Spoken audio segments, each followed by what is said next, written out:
In the 20th century, with the rise of psychiatry, agents of the status quo in the West saw an incredible opportunity to reframe crime as the consequence of individual neurosis and trauma rather than a symptom of the oppression and exploitation of capitalism.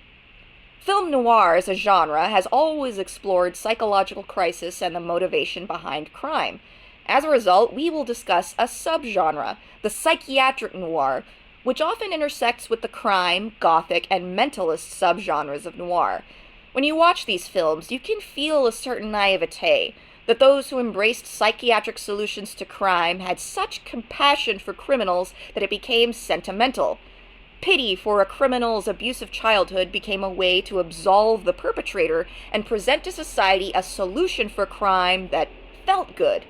Through dream analysis, talk therapy, and pharmacology, crime could be cured. Neurosis was simply a puzzle that needed solving, and then a criminal would be neutralized. In 1948's The Dark Past, William Holden plays a pathological criminal and murderer, Al Walker, who breaks out of prison. In the process of his escape, he and his cronies take a criminal psychiatrist, Andrew Collins, played by Lee J. Cobb, and his family hostage at their country cabin. Collins then attempts to cure Walker of his criminality. Walker is afflicted by psychosomatic paralysis in one hand, and suffers from a traumatizing recurring dream. Collins convinces him to submit to therapy and unravel the dream. Spoiler, it turns out that when Walker was a boy, he dropped a dime on his own father. Walker is in the room, hiding under a table, when his father is shot by police. He falls atop the table and dies, his blood dripping through the gaps onto the face of his young son. This traumatic incident is framed as the moment that transformed Walker from boy into killer. The twist of the film lies in Collins informing Walker that having solved the puzzle of this dream, he will no longer be able to kill. This is proven true, and he is taken into police custody without bloodshed. Collins has psychologically handcuffed the criminal in him. You can see some foreshadowing of the cyberpunk genre in this, as Collins has essentially hacked Walker's brain. Like hypnosis, film noir embraced the idea that a person could be fundamentally changed in one therapy session, that by identifying key moments in a person's past, mental health professionals could cure antisocial and violent criminal behavior. But remember, Walker's father died because he was a violent criminal. It wasn't just that Walker felt guilt and horror over his role in and witnessing of the killing, but rather that he was raised in a criminal environment. We have evidence that most crime is need-based. People steal, cheat, and kill out of necessity or a sense of necessity.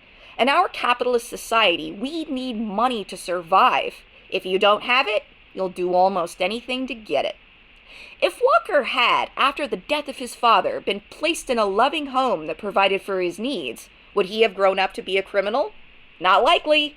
The solution to crime is not psychiatry or law and order. It's basic resources, prevention versus intervention. The safest neighborhoods are not the most policed. They are the most affluent.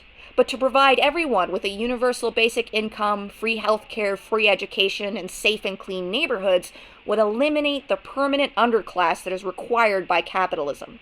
Capitalism itself requires crime to maintain the status quo.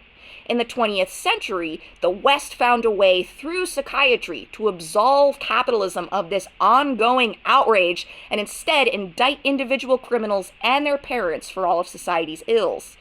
The consequence was that the mind-body separation of the Enlightenment and the mechanistic thinking of Cartesian philosophy evolved into a psychiatric methodology that turned the brain into both a computer and a poem. Through literary analysis and science, the criminal mind could be both understood and then purified. How convenient! If you want more insight into this topic with examples from literary and film noir, let me know in the comments.